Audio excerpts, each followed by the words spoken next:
Well, Mom, how about making sandwiches for us every day until you can get together $30,000? If you don't, I won't let you see Amelia anymore. Such an unreasonable demand from my eldest son turned my life upside down.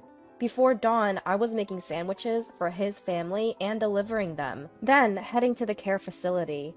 Worn out from fatigue and lack of sleep, I just couldn't bring myself to cut ties with him, all because of my love for my adorable granddaughter, Amelia. But one day, a tearful Amelia revealed a shocking truth her parents had kept hidden. I can't forgive them anymore. I reached my breaking point and decided to fight back. My name is Emma. I am 72 years old. I lost my husband last year and now live alone in our family home. My husband, who was the same age as me, developed dementia in his later years. I took care of him at home for a while, but the last year was spent under the care of a facility. Because of that, I still have a connection to that facility even after he's gone. I was mentally and physically exhausted from caregiving, and the staff at the facility were truly kind to me. Thanks to them, I believe my husband spent his last year in peace. The facility was always short-staffed and extremely busy. After my husband passed away, I talked to the staff and decided to help out in any small way I could. I've always been good at cooking and baking, so I would make sandwiches and desserts for the staff whenever I went to the facility. Then one day, out of the blue, my eldest son and his family came to visit. It took me by surprise, but I served them tea. "Mom, it's been a while. Sorry for barging in like this. We've had some issues and decided to move to this area," James, my eldest son, said while reaching for the treats on the table. He looked worn out for some reason. Natalie, my daughter-in-law, barely spoke since they arrived and kept fiddling with her cell phone. They decided to move all of a sudden? Did something happen? A faint unease lingered in my heart, but I greeted my granddaughter Amelia with a smile. "Amelia, you've grown up so much. How have you been?" It must have been about 5 years since I last saw my eldest son's family. Ever since my husband was diagnosed with dementia, my days were consumed with caregiving, leaving no time or energy for anything else. I couldn't even keep up with my adorable Amelia. "Granny, it's been a while. I've been good. I'm in the 9th grade now." "Oh my, how time flies. You'll be taking exams this year then. You better do your best." Upon hearing this, Amelia's expression turned somber. I wondered, is moving during such a critical period in her education a good idea? Just then, a cat's meow echoed from the kitchen. Amelia whispered with joy, "A cat?" and hurried towards the sound. "Mom, since when did you get a cat?" "No, that little kitty just pops in from time to time. I always leave the back door slightly ajar for her." Sounds risky. James was staring intently towards the kitchen. Natalie didn't lift her face from her smartphone. In Amelia's absence, I probed my son and his wife about the reasons behind their move. Their response was vague, but in essence, they moved hastily due to financial troubles stemming from a failed business venture. I then inquired about James's job. "Job? Well, things have been rough. My health's been on the decline, and the doctor advised some rest. More importantly, Mom, I have a favor to ask." James was hoping for a loan. The failed business and move drained their finances, and they were nearly out of money. He needed about $5,000 for daily expenses. Honestly, I hesitated. Even though he's my eldest, lending such a large sum on the spot felt daunting. Are the two of them even thinking about their future? But no matter how much I probed, all I got was, "Just lend us the money." Despite my reservations, I took out $5,000 from my savings and handed it to James. With a smirk, James quickly pocketed the money. "Well, do your best for Amelia's sake. If there's anything I can do to help, just let me know." "Yeah, thanks. We're heading out now, but we'll be around often. Please keep some food ready for us." With that, James called Amelia, who was petting the cat in the kitchen, and the three of them left. As I cleared the dishes, a sense of unease about what the future held settled in. "Hey, Mom, it's me. I'll be coming over tonight. have dinner and a bath ready, okay? Oh, and I've run out of the money you gave me, so I'll need a bit more. Later. Without waiting for my response, James hangs up the phone. I sigh heavily and set my mobile phone on the table. It's been 2 weeks since my eldest son's family imposed themselves on me. Since then, James has been coming over almost daily for meals and money. On weekends, his adorable daughter Amelia joins. At first, I prepared special meals and lent him a few $1,000s each time, but I've reached my limit. James claimed he couldn't work due to medical reasons, but he looked perfectly healthy to me. I couldn't understand why he was blowing through the large sums I lent him every week. That evening, fed up, I sternly confronted James and his wife when they arrived. I told them I didn't want them visiting so frequently, and to stop asking for food and money. What? You said you'd help, didn't you? Was that a lie? Predictably, James became aggressive in his words and demeanor. His wife, Natalie, silently played with her phone while eating the meal I'd prepared. There are limits, you know. Making me prepare meals every day? Asking for money every week? Enough is enough. I'll go bankrupt at this rate. Fine. I'll give up on the money for now, but instead bring me sandwiches every day. Enough for 3 meals. What? I can't do that. I've told you I volunteer at a facility every weekday morning. Then drop them off before you go. Wake up at 3 a.m. if you have to. Before I could respond, James added, If you don't do anything for us, you won't see Amelia anymore. We'll cut ties with you. Knowing how much I adore my only granddaughter Amelia, James smirked. Honestly, I'd love to cut ties with this couple, but I worry about sweet Amelia. Let me think. I can't come up with money that easily. Then at least gather around $30,000 for now, and remember the sandwiches daily. Let's go, Natalie. From now on, we don't have to come here every day, since Mom will deliver our sandwiches. From that day on, my life dramatically changed. I would wake up before dawn to prepare sandwiches for James's family, deliver them, and then head to the facility. Exhausted and sleep-deprived, my love for Amelia stopped me from cutting ties with my son. This exhausting routine continued for about a month. Then, unexpectedly, Amelia visited alone one weekend. I greeted her with a smile, but she looked somber. To be honest, Dad told me not to visit you anymore, Amelia confessed as she gently stroked our family cat in the kitchen. They make you prepare sandwiches every day while they just laze around at home. I'm so sorry. You don't need to apologize, Amelia. Well, I am a bit worried about those two, but how's the new school? Are you keeping up with your studies? I tried to shift the topic with a cheerful tone, but Amelia remained silent, tears streaming down her face. Caught off guard, I comforted her by rubbing her back. Eventually, she broke down crying even louder. Not understanding the reason, I patiently waited for Amelia to calm down. When she finally stopped crying, she revealed a shocking truth. Amelia hadn't been attending middle school since they moved here. Not just that, she claimed James forced her to lie about her age and work several part-time jobs. All the money she earned went straight into James's pocket. Furthermore, James took away her cell phone when they moved. One night, he suddenly said, "We're moving!"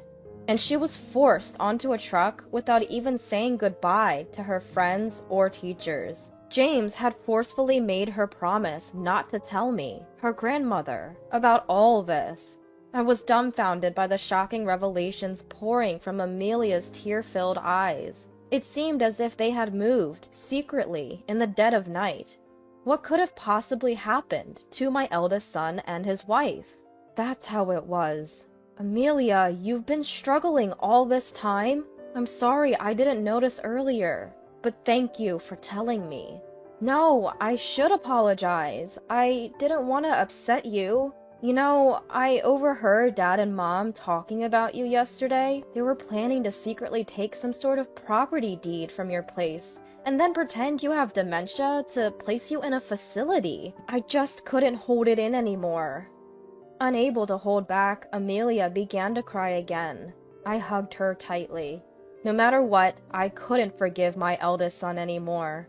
Until now, I endured everything for dear Amelia's sake, but I've reached my breaking point. James is clearly an adult and a parent himself. He must face the consequences of his actions. I made up my mind silently. Amelia, you don't need to worry. Leave everything to me. Oh, by the way, where are you planning to take your school entrance exams? I smiled at Amelia, trying to encourage her.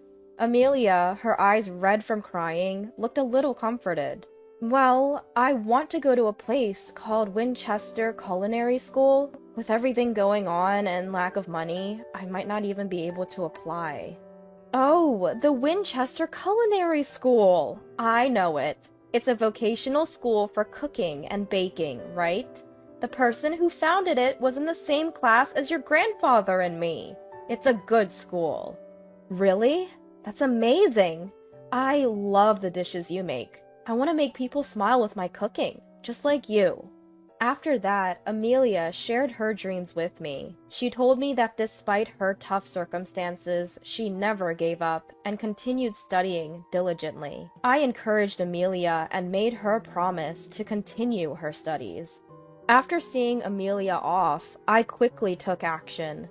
First, I decided to investigate my eldest son and his wife, so I hired a private investigator. A week later, after receiving the investigation results and pondering them, I made several contacts. Once everything was in order, I called James. I have something substantial to give him. He must bring Natalie and Amelia with him. Thinking he'd finally get his hands on the big bucks, James eagerly agreed to the conditions, deciding to meet at a coffee shop over the weekend. I was seated by the coffee shop's window, engrossed in my phone, when James and his family approached. I set my phone down on the table and exchanged greetings. Hey, give me the money already. Do you want to be cut off from us? Immediately, James reached for the thick brown envelope by my side, filled to the brim. Pulling the envelope closer, I held on to it firmly.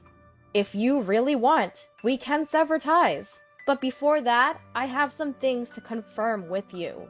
Only after that will I hand this over. I began by pointing out that ever since their move, they hadn't enrolled Amelia in middle school and had been making her work illegally on the side. The couple tried to brush it off, clearly eager for the money, but eventually admitted the truth. We had no money, so we had no choice. Once we get the money, she'll quit her job and go back to middle school. Suspicious. With doubt, I continued to question why James wasn't working. Are you truly on medical leave? Which hospital did you go to? Show me some proof, like a receipt or a health insurance card. I don't have any. You're not faking it, are you? Lying just because you don't want to work? As the atmosphere grew tense, James raised his voice. Don't say things like that! I didn't go to any hospital, but something really traumatic happened, and it's been hard. James, can you honestly tell me what happened? If you do, I'll give you this. When I motioned to the envelope in my hand, James begrudgingly began to speak. I get it now. When you said your business failed last time, you were actually betrayed by a business partner, a guy named Alexander. He took off with all the money I worked so hard to earn. He had control over the core know-how and equipment, so I was powerless without him. Oh, that's what happened. I'm the victim here. That's why I couldn't pay the rent and other bills and had to move. Now just give me that money already. With that, James snatches the envelope from my grasp. However, when he quickly opens it, instead of a wad of cash, it's filled with a bunch of bills. James stares blankly at the bills scattered across the table. Why don't you just tell the truth for once? Feeling let down by my eldest son's persistence in lying, I reveal the facts I've gathered. As the business started to profit, he got deep into the sex industry, accumulating massive debt. To cover it, he deceived his business partner, took all the earnings, and even got involved with payday lenders. Then he moved away secretly in the middle of the night. Do you have any idea how hard it was for Amelia? She was thrown into chaos without understanding the reason. She couldn't even say goodbye to her friends and teachers.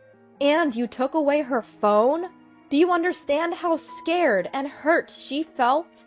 Whether James was listening or not, he desperately searches the bills, hoping to find money. Watching his pitiable state, I was utterly exasperated. James, hiding from payday lenders and business owners, had neither been working nor notifying the proper authorities of his whereabouts or processing school transfers for Amelia. His wife Natalie wasn't working either, so they had no income. It's clear they were counting on me from the beginning. No, I was planning to work once things settled down. What exactly did you do? All you've done is demand money and meals from me and force Amelia to work, right? Natalie is always on her phone, not working at all. Also, I know you've been sneaking into my house while I'm gone. That's breaking and entering. A serious crime, you know. I always leave the back door open for the neighborhood cats. Knowing this, James had been repeatedly breaking into my house whenever I was away. The day Amelia told me about James and Natalie, I remembered I had a pet camera I'd won in a raffle. I fetched it from the storage and set it up. Sure enough, the footage showed James sneaking in from the back door while I was away, rummaging through my cupboards. I've saved the footage on my mobile phone. So, after getting hold of the deeds to my house and land, you planned to make it seem like I'd lost my mind, put me in a facility, and then snatch everything away. You moved here with that intent from the beginning, didn't you? Shut up! You keep making me out to be a criminal. Just because you're my mother, you think you can make baseless accusations? I have a witness right here. Suddenly, an intimidating male voice sounded from behind.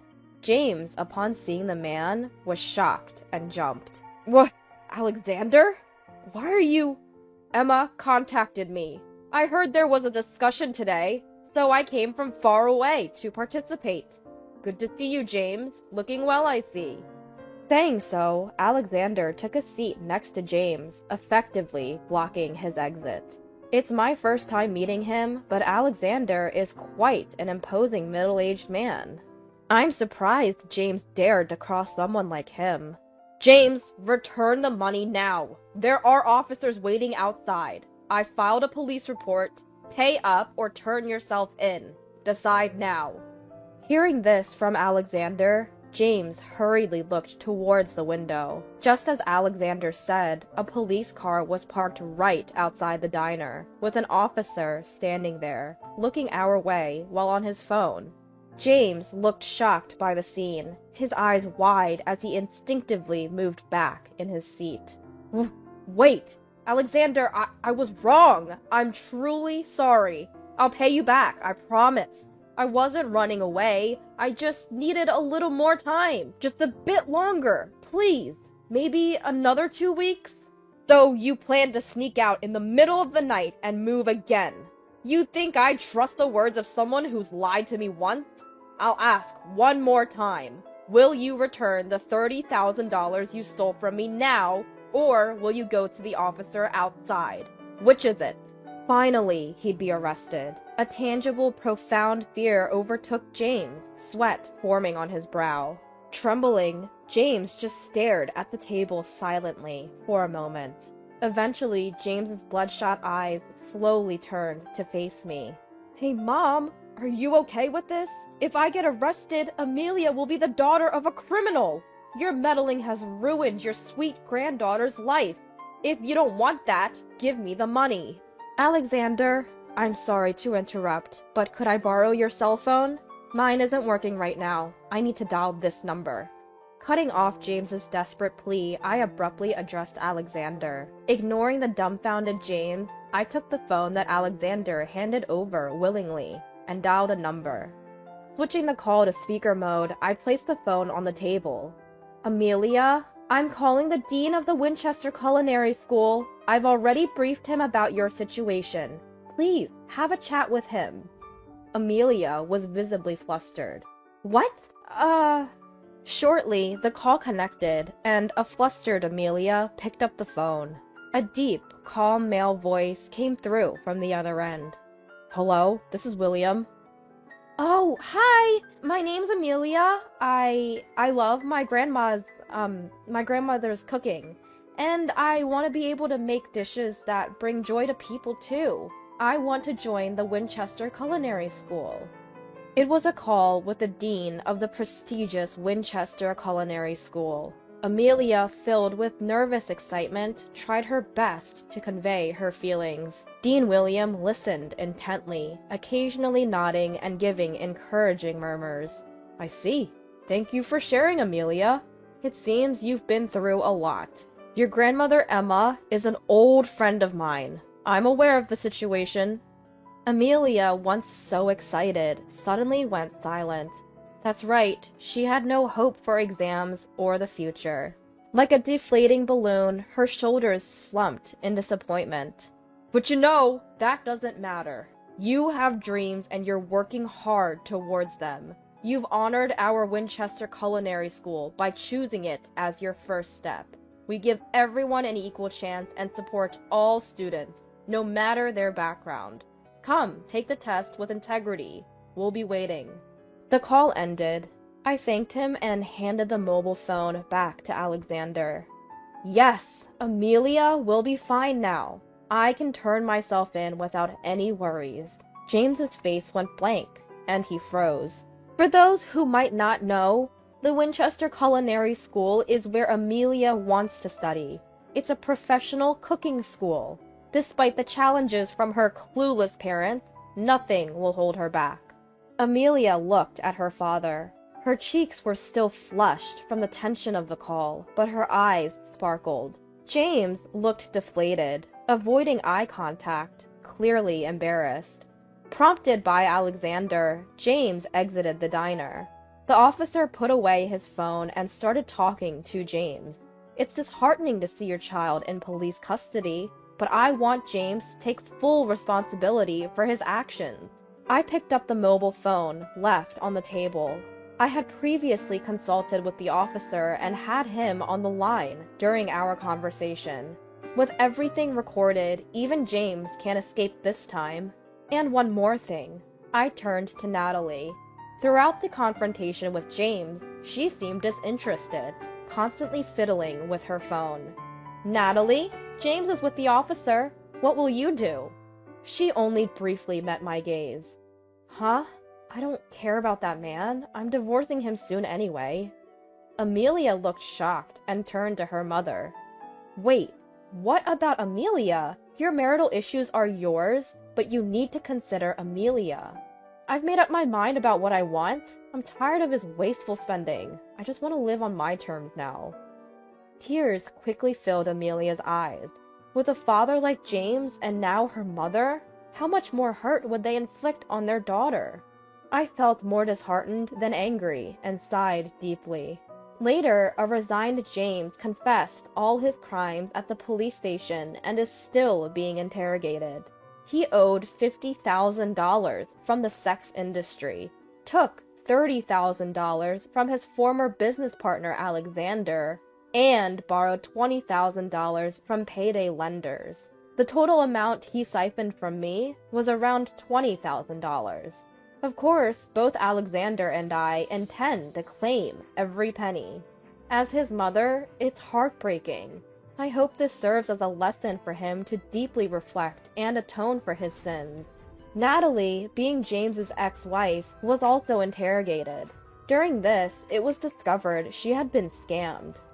This was a romance scam, where you get sweet-talked by someone you meet on social media, and after establishing a romantic relationship, they skillfully swindle large amounts of money. The person Natalie had been communicating with on her mobile phone claimed to be a super famous, handsome actor. One day, she received a personal direct message just for her and was passionately pursued. Natalie fell head over heels. She kept sending money, doing whatever he asked. Of course, this was an imposter, pretending to be the actor. This case mirrored numerous others reported to the police. Realizing she'd been deceived, Natalie was utterly devastated. Since she had already divorced James, she had no one to turn to and had lost her means of livelihood. After that, I decided to live with Amelia. I sold my house and land and moved to an apartment near Winchester Culinary School. The house and land, located in a prime urban area, had a huge asset value, fetching me several $1,000,000. I made sure that Amelia would be the beneficiary of these assets, so she'd never face financial hardships. We moved in the middle of the night, as if sneaking away. My parents were deeply distressed, with everything escalating to the police, but Amelia never gave up and continued to work hard. I too did everything I could, managing her transfer to middle school and helping with her exams. Thanks to our efforts, Amelia managed to take the entrance exam for Winchester Culinary School and got in. Just as Principal Williams said, Amelia dedicates herself to her studies at Winchester Culinary School, heading straight towards her dream, enjoying her youthful days surrounded by friends. Watching my beloved Amelia grow up by my side, I live with peace in my heart, basking in happiness.